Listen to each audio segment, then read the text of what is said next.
2023 жылғы зейнет ақыға байланысты өзгерістер енгізілді. Мемлекет басшысы Қазақстан Республикасының кейбір заңнамалық актілеріне мемлекеттік жастар саясаты және әлеуметтік қамсыздандыру мәселелері бойынша өзгерістер мен толықтырулар енгізу туралы Қазақстан Республикасының заңына қол қойды. Бұл туралы ақорда мәлімдейді. Аталған заң жобасына сәйкес әйелдердің зейнет жасы 2028 жылға дейін 61 жас болып қалады. Мемлекет басшысы Қазақстан Республикасының кейбір заңнамалық актілерін өзгерткенімен қоймай, бұдан бөлек заңнамада жастар санатына енгізілген өзгерістер де қарастырылды.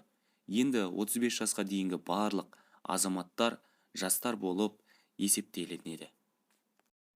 Видео ұнаған болса, лайк басып, арнаға жазылыңыздар. Ең соңғы ақпараттар мәлімет арнасында. Комментарийде өз пікірлеріңізді қалдырып кетіңіздер.